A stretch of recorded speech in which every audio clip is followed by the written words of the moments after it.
Sa isang hindi inaasahang pangyayari ay binitawan na nung Japan B-League team na Kyoto itong si Jamie Malonzo pagkatapos lamang ng 5 laro.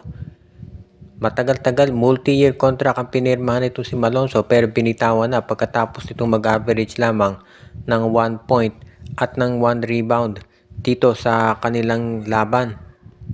30 minutes lang ang nilaro ni Malonzo dun sa 5 games niya at kaagad-agad siyang binitawan. Isa na nga yung free agent sa Japan B-League itong si Jamie Malonzo.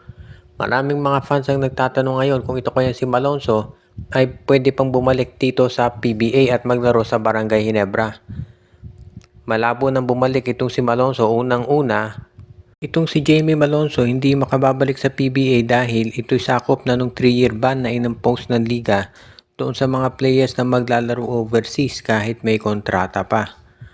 Pangalawa, itong si Jamie Malonzo kahit nasabihin natin na siya ay bumalik dito sa PBA o magdesisyon na bumalik sa PBA, wala namang garantiya na kukunin siya ulit ng Barangay Ginebra na hawak ang rights niya.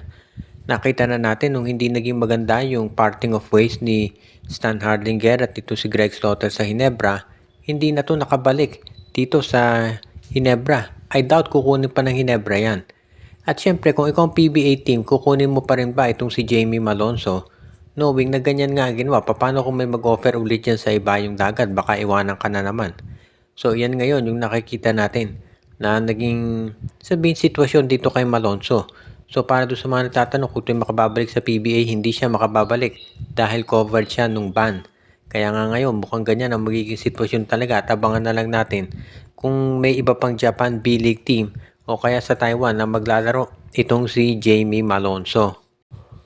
Ang San Miguel Beermen daw ngayon ay nakikipag-usap dito sa Converge Fiberxers para sa one last chance para dito kay alam na natin si Mikey Williams kung magkakaroon pa talaga ng kasunduan o hindi.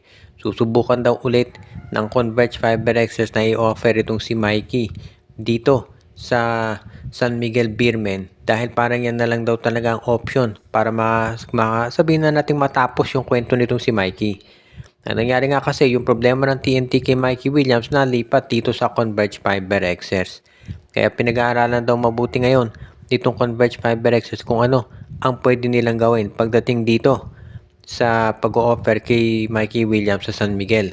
Ang nagiging point of discussion dito kung ano pa ba ang value ni Mikey. Dahil syempre San Miguel Beermen hindi yan magbibigay ng starter para kay Williams dahil ang tagal na nitong hindi naglalaro sa PBA at syempre merong risk na pag kinuha mo yan baka hindi pumirma ng kontrata. So yan ngayon ang pinag-iisipan at pinag-aaralan mabuti ng dalawang panig kung paano nila ito mareresolba.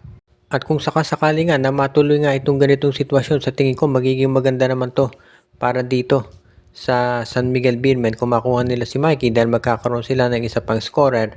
At syempre kung ikaw naman ang Converge Fiberxers, gusto mo na matapos itong kwento at makamove on ka na.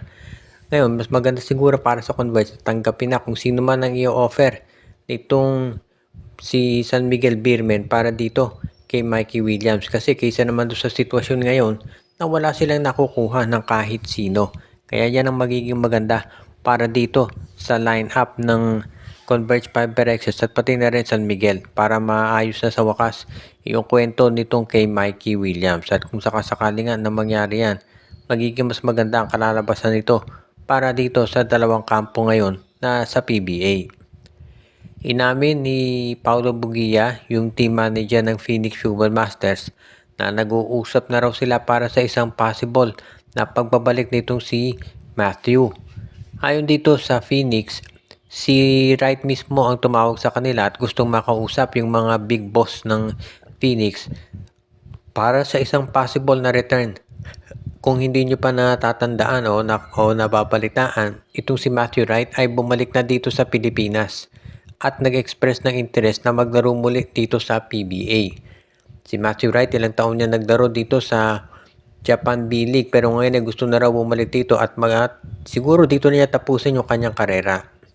At syempre kung ikaw naman ang Phoenix, welcome development kung makukuha mo si Matthew Wright. Dahil syempre, meron ka ng Kai Balungay ngayon, Jason Perkins, Will Gosum, at itong si Matthew Wright kung babalik pa. Biglang magiging solid yung lineup ng Phoenix kung sabay dumating itong si Matthew Wright at itong si Will Gosum. So, malaking bagay yan para dito talaga sa kanilang lineup. Kaya nga, magiging exciting ang future para dito sa Phoenix Fuel Masters kung sakasakali na makuha nila muli itong si Matthew Wright. At syempre, alam naman natin, isa yan dito sa mga top.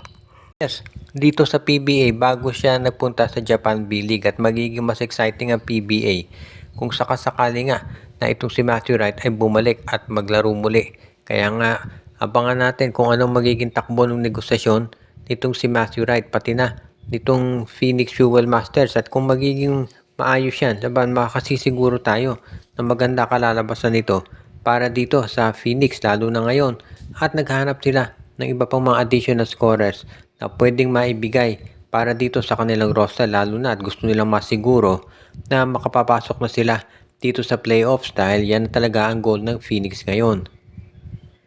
Ang Barangay Ginebra ay natalo kagabi dito sa Meralco Bolts at marami ang nagtatanong kung ito bang Ginebra talaga ay kaya pa na umabot dito sa playoffs ngayon. Sa malakas naman ang lineup ng Ginebra, sinabi nga ni Coach Tim Cone na yung nilaro nila ay naging okay naman doon sa Meralco. Ang problema lang, medyo kinapos sila nung huli. Pero maganda naman yung pinakita ng mga players nila. At particularly, itong si Sunny Steele, naka 9 points ulit. Coming off the bench. So, naging solid na draft pick talaga to para dito sa Barangay Ginebra. Ang nagiging kulang na lang talaga, mukhang unang-una si Isaac Go, wala pa rin. So, kulang talaga sa big man ng Ginebra. Nakakita natin nung humabol at rumatsada itong Meralco kung paano kinontrol nito si Brandon Bates yung rebounding dahil hindi naman kaya ni Japet Aguilar at Troy Rosario na mag-isa na sila lamang ang maghahandle do sa boards. Big man nga itong si Norbert Torres pero ang laro nito sa perimeter talaga. So hopefully para sa Ginebra itong si Isaac Go ay makabalik na para matulungan itong lineup ng Gene Kings. Ngayon, pagdating naman to sa pagkuha ng ibang players, maraming pwedeng i-acquire ang Barangay Ginebra. Pero ang magiging tanong dyan ay kung fit ba yung makukuha nila. Dahil syempre, hindi naman magiging madali para sa Barangay Ginebra yung pag-adjust dito sa kanilang roster. Kaya nga kinakailangan talaga nagawa nila ng paraan to para masiguro na pagdating ng playoffs ay ready na itong kanilang lineup. Dahil yan naman talaga ang inaabangan ngayon nitong Barangay Ginebra lalo na't gusto nilang siguraduhin na sila ay yung magkakaroon ng mas magandang resulta pagdating dito sa sabihin na nating pagkuha ng panibagong kampyonato na siya namang inaasam talaga ng Ginebra. So, medyo magkakaroon pa ng major changes dito sa lineup ng Ginebra sa mga susunod pa na mga araw. Bago tayo magtapos ay batiin muna natin yung ating mga regular na taga-subaybay katulad ni Malyari Mascareñas, si Joshua Giray, si Romeo Conchada, si Anthony Adon, binabati din natin si Michael D, si Judy Villarosa, pati na rin si Ronald Berbosidad. Binabati din natin yung iba pa nating mga regular na viewers katulad ni Dexter Domer, si Enju, si Dalmacio de Guzman at ang iba pa na palaging nag-tune in. Kabilang na si Ireneo Salangsang.